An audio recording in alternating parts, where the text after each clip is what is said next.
Sir, last Friday, COMSEC sent us the invitations.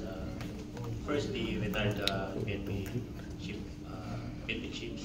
So, nalaman mo through email and totoo ba na nagkausap pa kayo ni COMSEC? Yes, Your Honor. Okay. After na malaman mo, anong ginawa mo?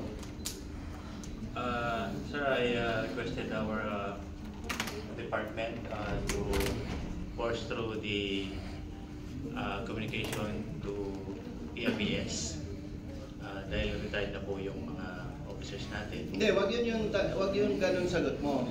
Siyempre, sa PNP, once you receive communication, pag nabasa mo, anong ginawa mo?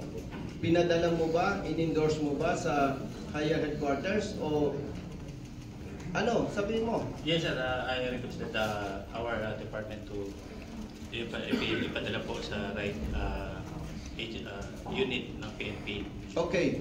Para klaro sa lahat, from your office, nagpadala kayo ng communication. Yes, sir. To what office?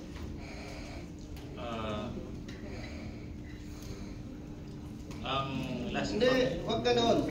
Colonel Cunanan, we are wasting time here eh. Ang tanong sa'yo, nung ma-receive mo, inaksyonan ninyo, tama? Yes, sir. May ginawa kayong formal endorsement? Yes, sir. Meron po. Okay. Kaya mong isubmit yan sa committee? Yes, sir. We will Okay. I will request for the copy of the communication. Sa office mo in-endorse? Is it sa Chief PNP or DPRM? Sa personally, hindi ko po nakita yung communication, but Hindi, ganito, Colonel Cunanan. Nakakaya sa mga resource persons natin eh, para tayong nagsasayang ng oras dito eh.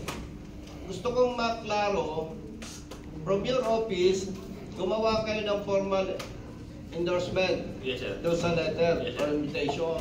Yes, sir. Kanino naka-address yung letter ninyo?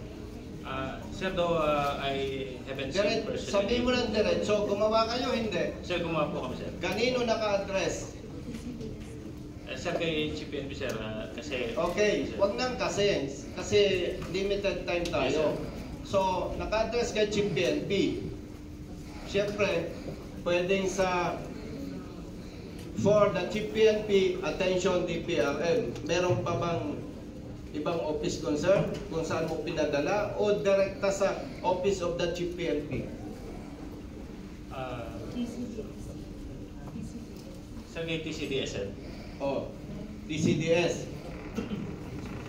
Can you prove that? Yes, sir. O, Mr. Chair, nililinaw ko po ito. Para malinaw sa atin, ginawa po ni Colonel Cunanan ng office niya. Yung dapat niyang gampanan. Yung po ang dapat natin matrace. After na masend sa office of the DCDS, what happened? The Chief Directorial Staff, Mr. Chair.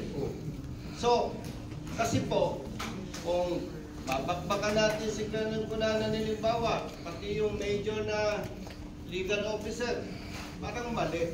Dapat klaro kung sino yung responsible, sino yung hindi nag-act accordingly.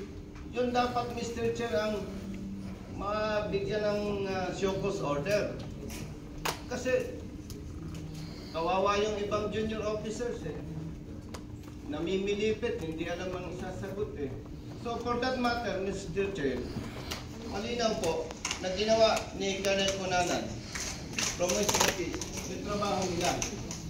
And according to him, mapuprove niya, sinabit yung communication sa office of the TCDS ng PNP. Then after that, sino yung hindi ginampanan yung trabaho, kaya tayo, mga nakanganga dito. Hindi alam ng mga resource persons na dapat nandito sila ngayon. Sayang yung oras kasi, Mr. Chair. Maraming salamat po. Thank you.